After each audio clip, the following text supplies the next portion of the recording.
이 시간 함께 말씀 보도록 하겠습니다. 오늘 말씀은 신약성경 베드로전서 2장 11절에서 17절까지의 말씀입니다.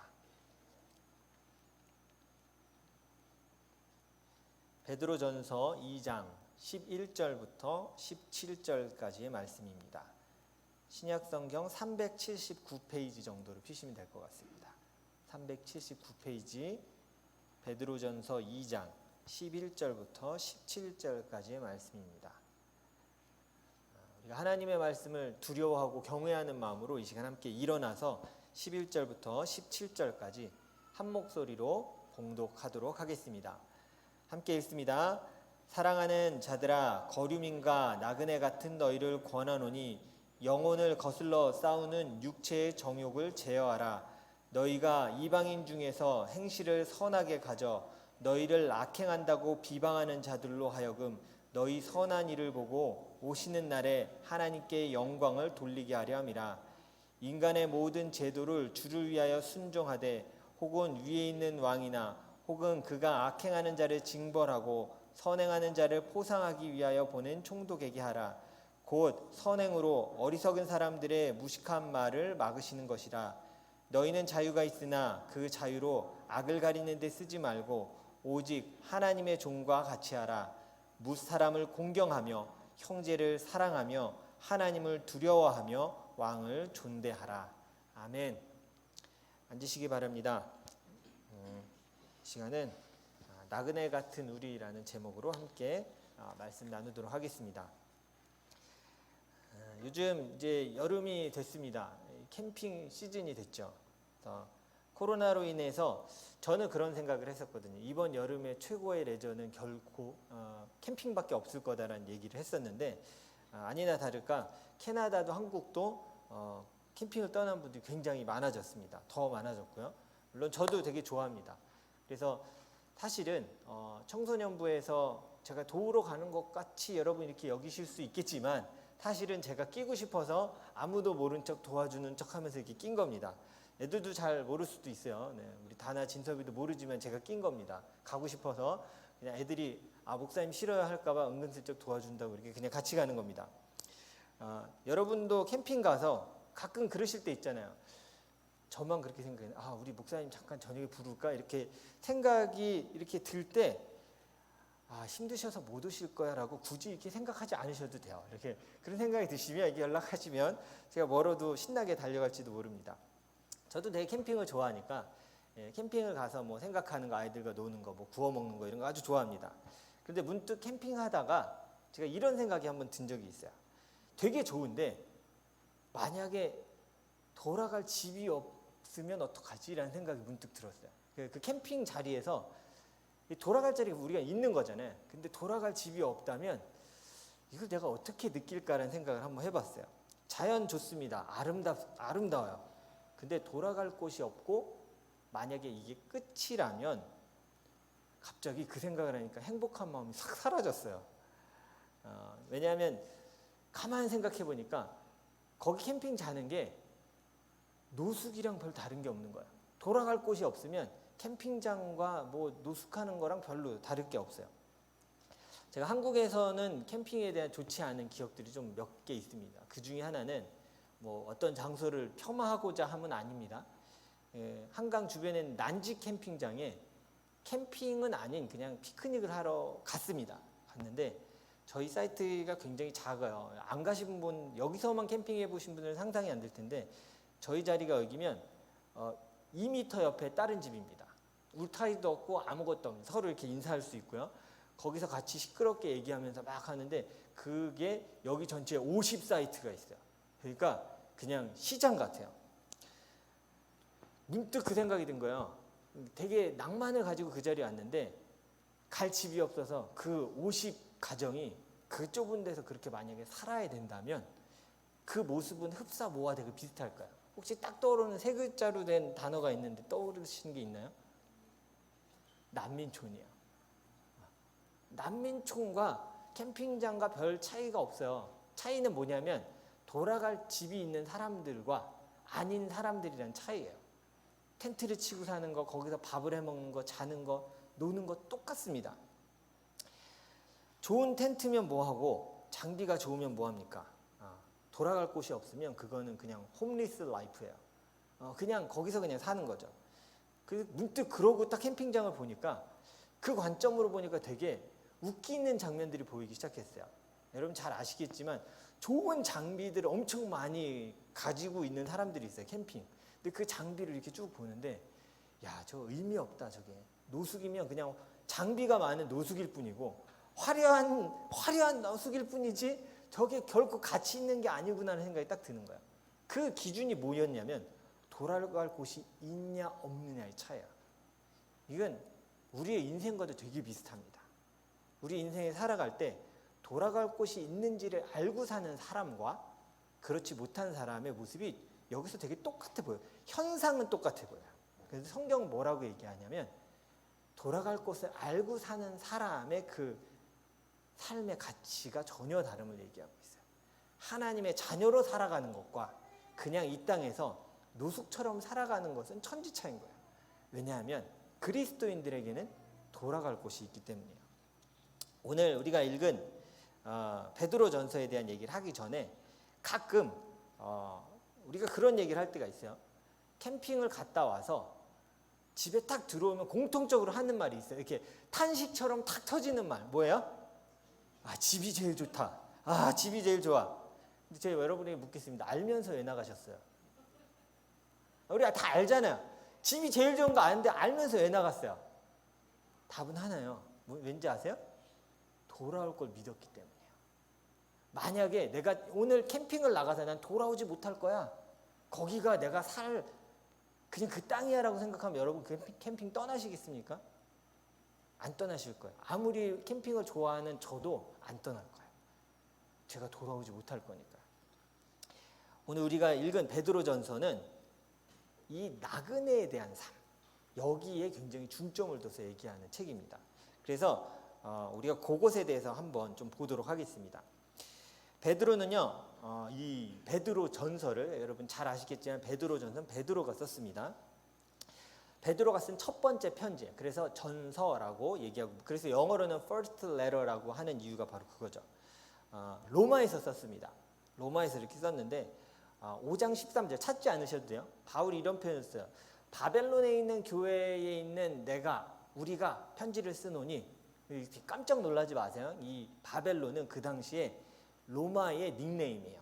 그러니까 롬의 닉네임으로 그냥 바벨론 이렇게 불렀던 거예요. 진짜 바벨론 시대 이미 다 멸망하고 없는 나라예요. 근데 바벨론의 교회 이런 표현을 써요. 로마에서 그 전 로마가 다스리던 모든 땅에 흩어져 있는 교인들을 향해서 베드로가 편지를 쓴 거예요. 그러니까 써서 이렇게 돌려보는 거죠. 쭉쭉쭉 보내서 모든 자들이 격려를 받을 수 있고 도대체 나그네로 이 땅에서 살아가는 것, 영적 나그네로 살아가는 것은 무엇인지에 대해서 각 성도들에게 그 편지를 보내기 시작한 거예요. 그래서 베드로전서 1장 1절 2절은 이렇게 말합니다. 우리 성경책 덮지 마시고요. 베드로전서 1장 1절에서 2절을 같이 한번 읽어보도록 하겠습니다. 자, 베드로전서 1장 1절에서 2절입니다. 같이 읽겠습니다. 예수 그리스도의 사도 베드로는 본도, 갈라디아, 갑바도기아, 아시아와 비두기아에 흩어진 나그네 곧 하나님 아버지의 미리 하심을 따라 성령이 거룩하게 하심으로 순종함과 예수 그리스도의 피 뿌림을 얻기 위하여 택하심을 받은 자들에게 편지하노니. 자, 네, 거기까지 읽어주시면 됩니다. 베드로가 로마에 있으면서 편지 보낼 지역들을 이렇게 쫙 했어요. 혹시 여러분 제가 아침에 보내드렸던 지도를 보셨습니까? PPT가 잠깐 보여질 수 있죠. 네, 전 기대 안 했는데 우리 동호 형제가 PPT에 이걸 넣었답니다. 네, 저 숫자는 제가 쓴 건데요. 지금 성경에 나오는 거예요. 본도와 갑바도기아, 갈라디아, 아시아, 바두니아. 제가 0이라고 쓴데 뭐가 있나요? 도시가? 로마가 있죠. 그러니까 지금 저기서 이 도시에 있는 교회들의 편지를 전달하기 위해 쓴 거예요. 그래서 요 안에 있는 지금 우리가 보고 있는 읽은 본도, 갑바도기아, 갈라디아, 비두니아, 아시아 여기가 다 뭐냐면요. 그 당시 로마가 실제로 통치하고 있던 국가였어요. 그러니까 로마 제국 안에 다 들어갔던 땅이에요. 저희가 도대체 어딘가 하시는데 여러분이 보는 지도 오른쪽 아래에 보면 예루살렘이 저 기준으로 보시면 돼요. 아, 예루살렘이 저기 있고 이렇게 있구나를 아시면 될 것 같아요. 로마가 이렇게 커지면서요, 각 지역에 살고 있는 그리스도인들을 향해서 사회적인 좀 차별과 그 다음에 핍박이 좀 시작됐어요. 이게 한순간에 정책을 통해서 그리스도인들을 죽여라 이게 간 게 아니에요. 서서히 차별이 되는 거예요. 쟤네 주장하는 게 뭐 이상해. 쟤네 살아가는 삶의 모습이 이상해. 왜 우리가 즐기는 것들을 멀리하고 함께하지 않고 거리를 두고 자기네들끼리 모이고 뭘 기다린대. 그리고 자기네들은 어디를 향해서 가는 사람이래. 이상한 거야.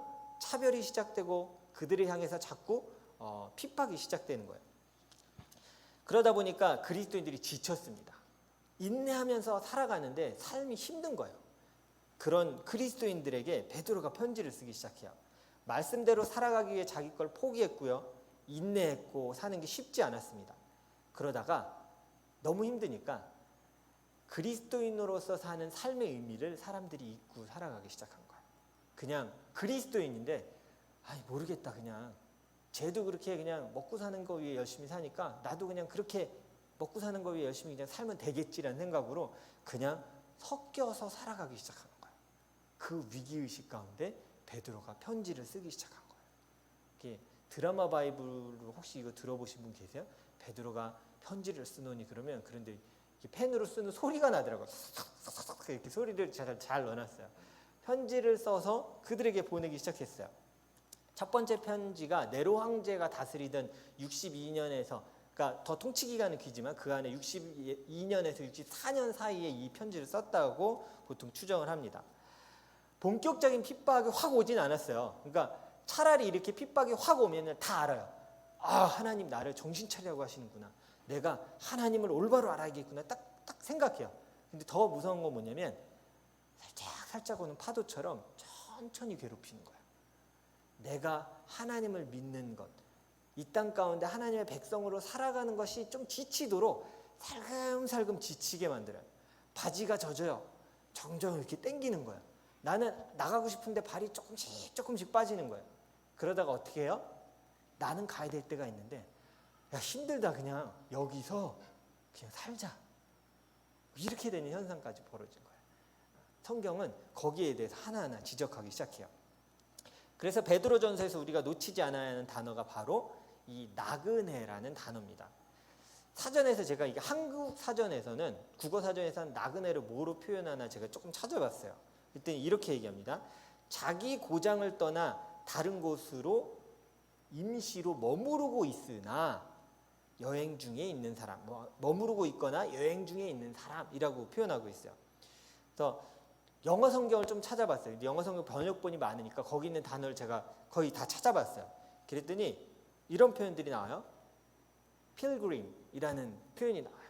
순례자죠. 그 다음에 외국인, foreigner라는 표현이 또 나와요. 너희는 foreigner야 이 땅에서. 또 얘기하는 건 뭐예요? 저는 이 단어가 제일 마음에 들었어요. 와, 이게 제일 가까운 번역이다. 뭐였냐면 temporary resident. 맞아. 성경에서 말하는 게 이거예요. 나그네란 뜻 뭘 얘기하고 싶어요? 너네는 temporary resident야 이 땅에서. 여기서 우리는 영주권 받으라고 되게 노력하고 막 영주권 그러는데 permanent가 아니라 영적으로 우리는 이 땅에서 temporary하게 살아가는 자야를 오늘 성경이 얘기해 주고 있는 거예요. 모두 얘기하는 건 동일합니다. 자기의 집이나 고향을 떠나서 다른 곳에 잠시 머물러 있는 걸 얘기해 주는 거예요. 그래서 그것을 한국말로 나그네 이렇게 표현한 거예요. 고향인 아버지의 나라를 향해서 가고 있는 겁니다. 그래서 여행자 혹은 그리스도인이라고 표현할 때는 이런 나그네의 의미를 담고 있는 거예요. 이제 7월부터 우리가 큐티를 하게 될 텐데 큐티책은 오지 않았지만 아까 제가 넣어드린 종이를 이렇게 펴보셨을 때 1일부터 본문이 뭐죠? 베드로 전서입니다. 그래서 오늘 제가 이걸 하고 있는 거예요. 이 나그네 개념을 가지고 이 큐티를 시작해 주셨으면 좋겠어요. 그냥 누구한테 썼지 이게 아니라 베드로가 나그네임을 잊고 살아가는 그리스도인들 향해, 이거 되게 우리랑 비슷한 거예요. 우리한테, 나한테 지금 쓰고 있는 편지구나. 나그네임을 잊고 살아가는 나한테 써준 편지를 내가 잘 읽어봐야지란 마음으로 읽기 시작해야 돼요. 이 땅에서 영원히 사는 자들이 아니기 때문에 베드로는 우리가 겪는 고난과 그 인내가 아버지의 나라를 향해 가는 여정 중에 겪는 템퍼러리한 고통이라고 얘기하는 거예요. 힘듦이라고 얘기하는 거예요. 그게 영원한 게 아니라 우리가 여기 잠시 머무는 것처럼 그때만 느낄 수 있는 잠시 오는 고통임을 절대 잊지 마라, 이렇게 얘기해요. 그래서 악한 세상이지만 그렇기에 동일하게 악으로 갚지 말라고 말씀하십니다. 2장 15절에서 16절을 우리 함께 좀 읽어보도록 하겠습니다. 2장 15절에서 16절입니다. 우리가 나그네로 살면서 우리의 삶의 자세가 어때해야 되는지 얘기해주고 있는데요. 같이 15절부터 읽겠습니다. 시작. 곧 선행으로 어리석은 사람들의 무식한 말을 막으시는 것이라. 너희는 자유가 있으나 그 자유로 악을 가리는 데 쓰지 말고 오직 하나님의 종과 같이 하라. 되게 말도 안 되는 상황에서 내가 당할 때, 억울할 때, 그럴 때 똑같이 악으로 갚는 게 아니라 그걸 인내하래요. 똑같이 세상의 방법으로 치고받고 싸우지 말고 그 고난과 인내를 감당해라. 그게 나그네로서 이 땅에서 당연히 너희가 받을 수밖에 없는 것이다 라고 얘기하고 있는 거예요. 여러분, 이 땅에서 살다가 우리가 때로 이렇게 너그럽지 못할 때가 참 많아요.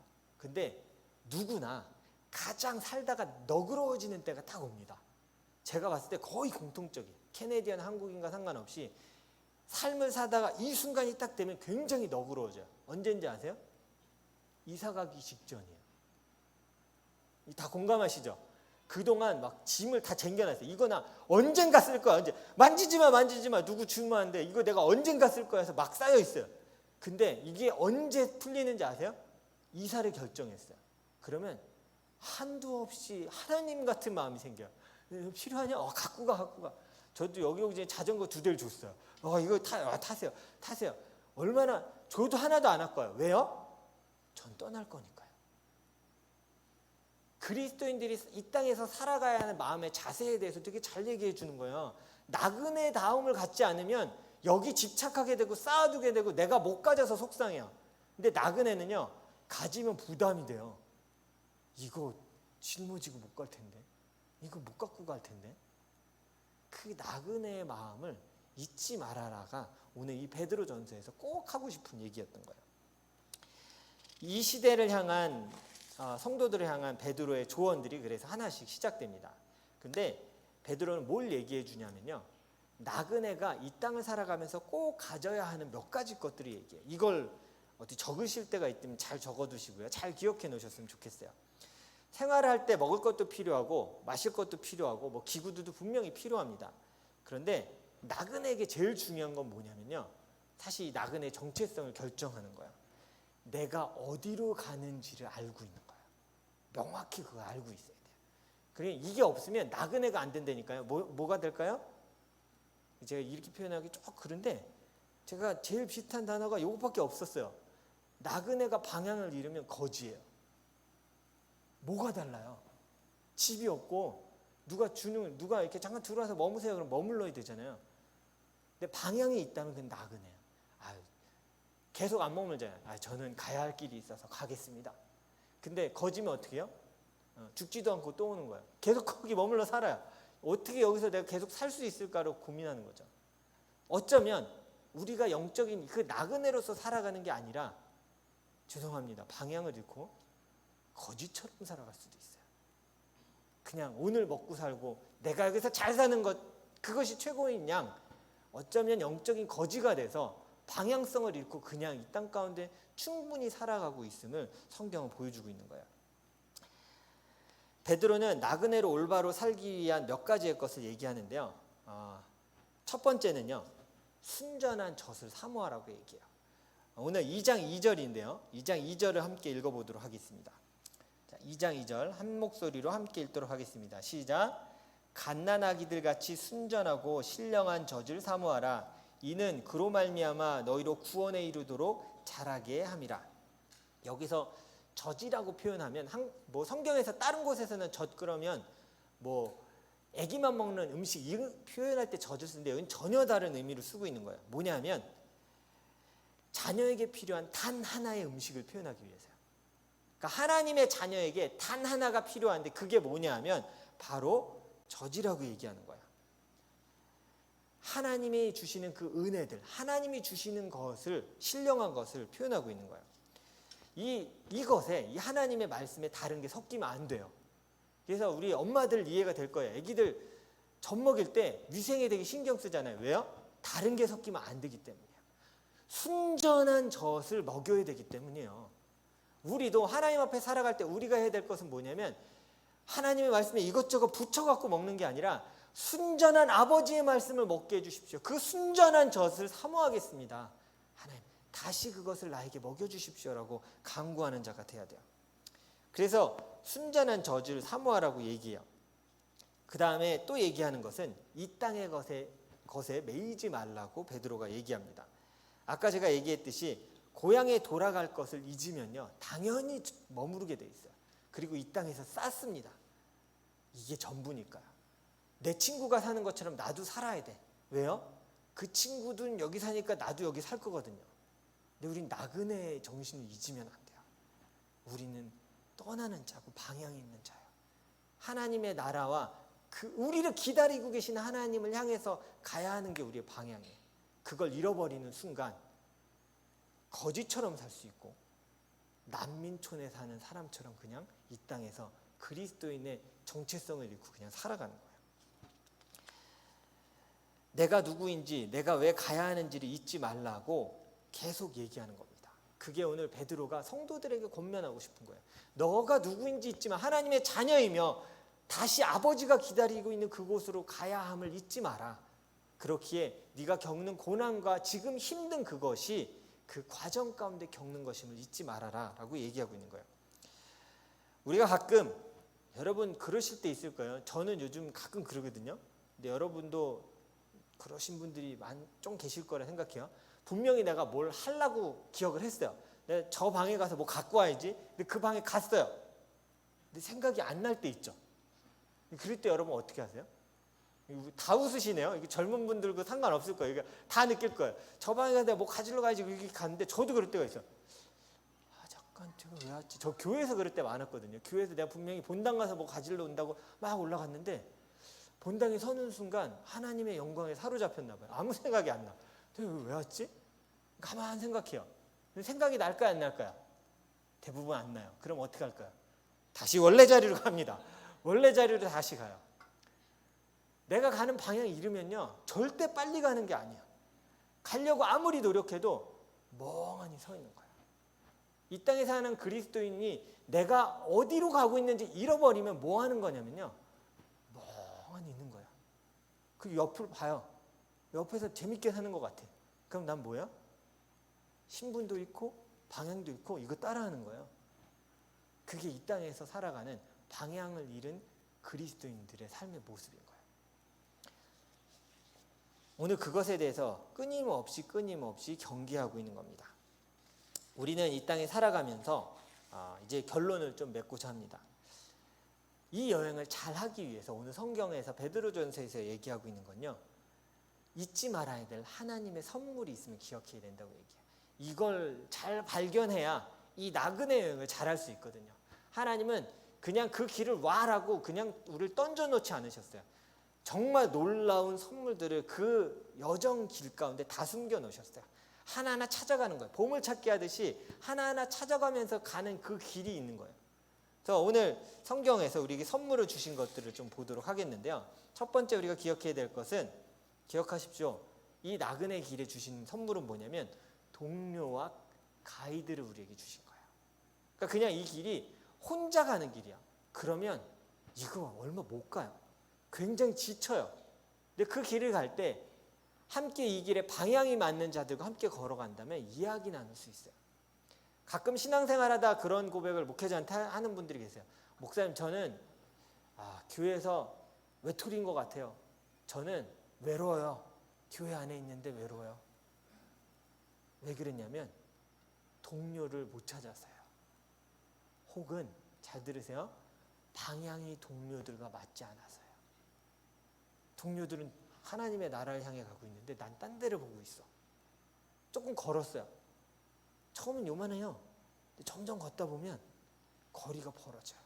그럼 옆에 없는 거야. 그 옆에 자리는 누가 채울까요? 세상의 친구들이 채우는 거예요. 같이 걸어갈 친구는 저쪽에 있잖아요. 난 방향이 틀어졌어요. 근데 이 방향을 보는 사람들이 좀 있네요. 잘못된 방향을. 누가 있을까요? 하나님께 속하지 않은 자들이요.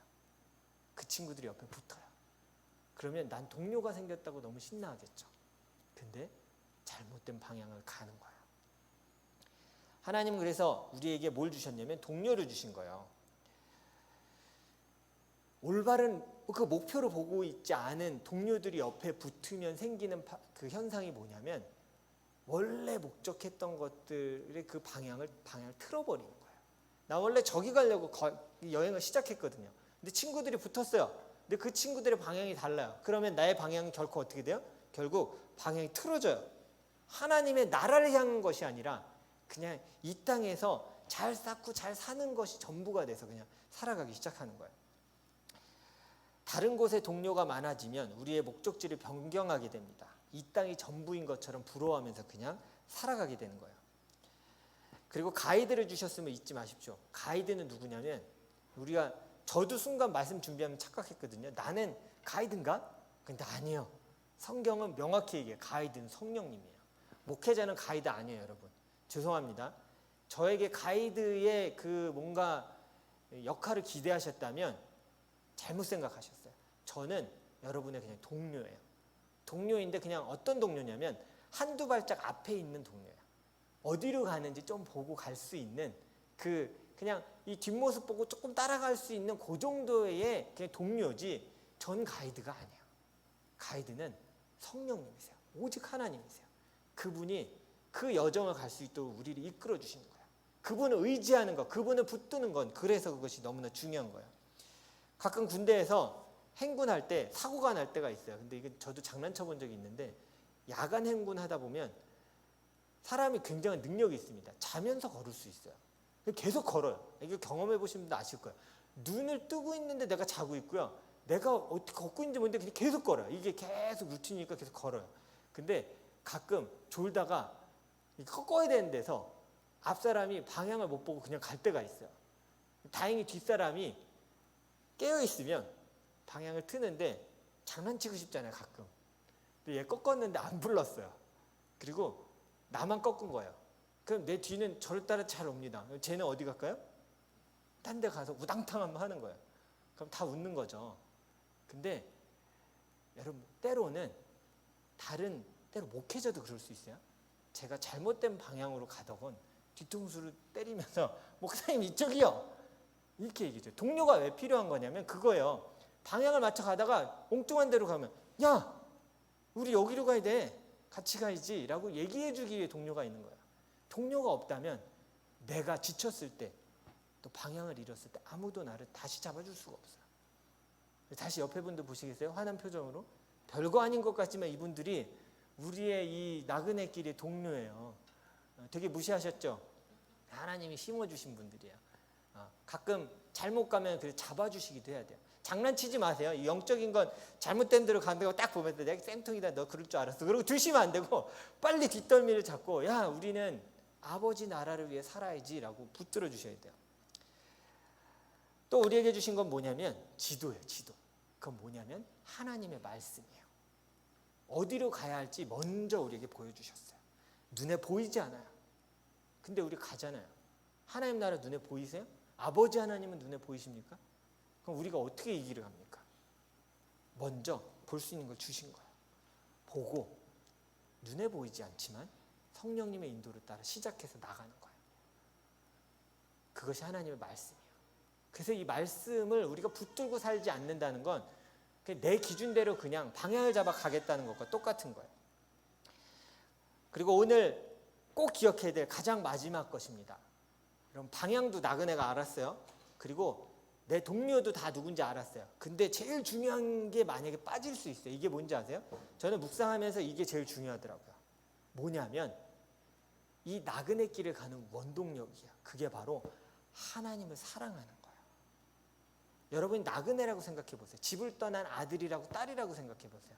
여러분을 집으로 돌아오게 하는 힘은 뭡니까? 지도일까요? 동료일까요? 아니에요. 나를 사랑하는 아버지, 내 부모님을 기억하는 거예요. 내가 가면 어떻게 맞아주실지, 얼마나 기뻐하실지를 기억하는 것, 그것이 나를 움직이게 하는 힘이야. 여러분 자녀가 집에 있다고 생각하면, 여기 부모님들 많이 계시잖아요. 아무리 힘든 여자 걸어서 집에 가라고 해도 며칠 밤이라도 여러분 걸어가실 거예요. 왜요? 동료가 있어서요? 지도가 있어서요? 가이드가 있어서요? 아니에요. 사랑하는 마음이 있기 때문이야. 아무리 방향도 알고요, 나의 목적도 알고 정체성도 알지만 사랑이 식으면 그 길을 갈 힘이 없어지는 거예요. 길도 알았어요. 어디로 가야 될지도 알아요. 근데 사랑이 식으면 어떻게 되냐면 가야 될 이유가 없으니까 주저앉는 거예요. 우리가 그래서 가끔 착각하는 거예요. 난 하나님의 말씀도 알고 예배도 드리고 하나님과 함께 하는데요, 나는 이 여정 나그네로 잘 살고 있는 것 같아요. 그럼 점검해야 될 건 하나님을 향한 사랑이 있습니까? 그 여정을 기꺼이 나 가야지, 나 가야 돼, 내 아버지 만나야지라고 내 스스로 외칠 수 있는 그 원동력이 나에게 있는가? 만약 그것이 없다면 나는 스물스물 준비하는 거야. 이 땅에서 정착할 준비들, 쌓을 준비들 하나씩 해나가기 시작하는 거예요. 하나님은 오늘 말씀을 통해 우리에게 요즘 말로 바꾸면 이렇게 말씀하시는 거예요. 저는 그 사랑을 먹을 것이라고 표현하거든요. 먹어야 힘이 나서 가잖아요. 잘 먹고 지도를 펴고 가이드의 안내를 따라 동료들과 어려운 시기들을 잘 이겨내라고 말씀하시는 거예요. 베드로가 온 성도에게 하고 싶은 얘기가 이거였어요. 쉽지 않지? 동료가 있으면 잊지 말고 우리가 어디로 가고 있는지 잊지 말며 그 끝에 누가 우리를 기다리고 있는지 잊지 마. 그 사랑을 잊어서는 안 돼를 오늘 성경을 통해 우리에게 말씀하고 계십니다.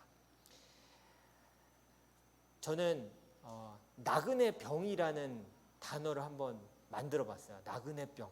왜 제가 이 단어를 썼냐면, 나그네 병은 뭐냐면 걸어가야 할 이유를 잃고 그 땅에 머물러 사는 것을 저는 이렇게 정의하고 싶어요.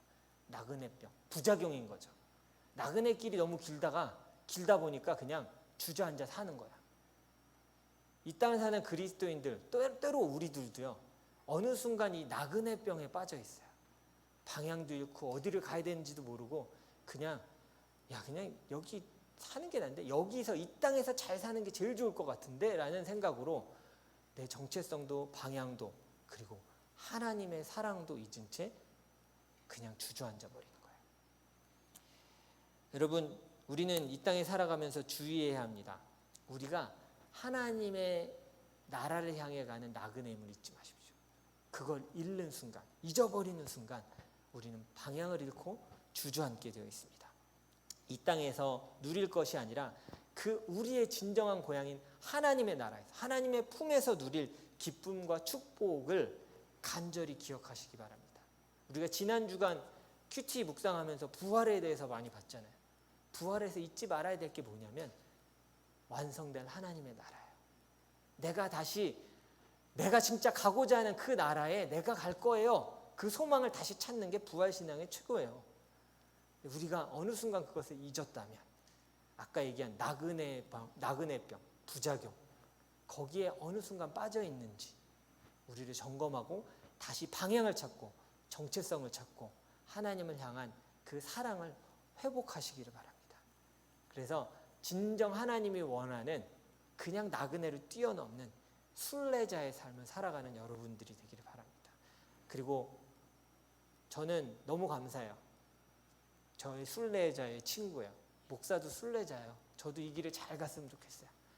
정말 하나님이 원하시는 대로 마지막까지 가고 싶어요. 그건 여러분도 마찬가지예요. 이 길을 하나님이 원하시는 그 방향과 그 목적에 맞게 살아갈 수 있는 우리 귀한 복된 성도님들 되시기를 간절히 축원합니다.